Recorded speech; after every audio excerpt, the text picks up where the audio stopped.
So here we have the Vauxhall Astra SRI on a 16 plate. I'm going to start off by showing you around the outside of the car, and then we'll hop in and run through some controls on the inside. But from the outside you can see it's a 5-door car with alloy wheels. Let's start off inside the boot and then work our way around the rest of the car from there. So as we approach the boot, you'll see that we've got plenty of space in there, along with that 60/40 split folding rear seat.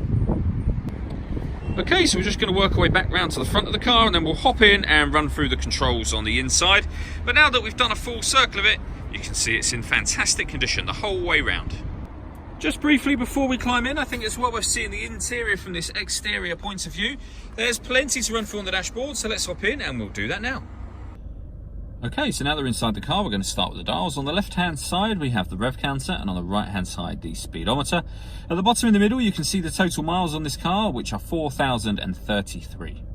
The information displayed just above that can be changed using buttons on the steering wheel for various different menus and options, including things like tyre pressure, or you can go round to your trip computer, which will include a digital readout for the speedometer. And as I say, the controls for doing that are all on the indicator stalk.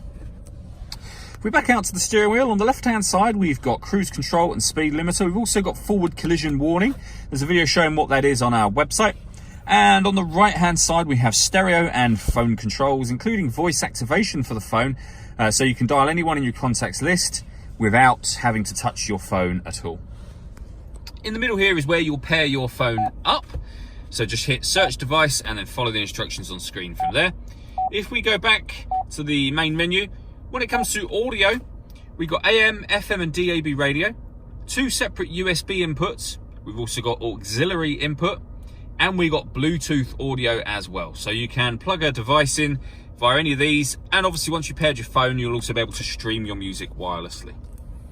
Working our way down, we have the air conditioning. So temperature, fan speed, direction of the air up here, and then hit that button to turn the air conditioning on.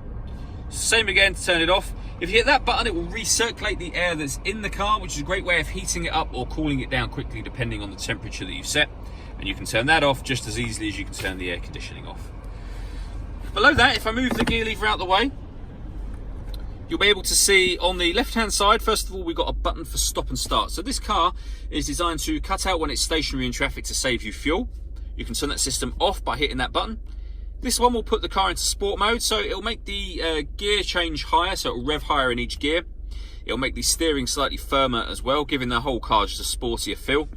This one turns on or off lane departure warning system, which is a great safety feature. And again, there's a video showing exactly what that is and how it works on our website and on our Facebook page. That button turns off traction control, and the one on the right turns off the parking sensors. We then have the fully automatic gearbox, and underneath this cap, a 12-volt charging socket. All that leaves me to say is thank you for taking the time to watch this video. If you'd like to come and see the car in person and have a test drive, please feel free to call any of our MJA sites. We'd love to hear from you soon.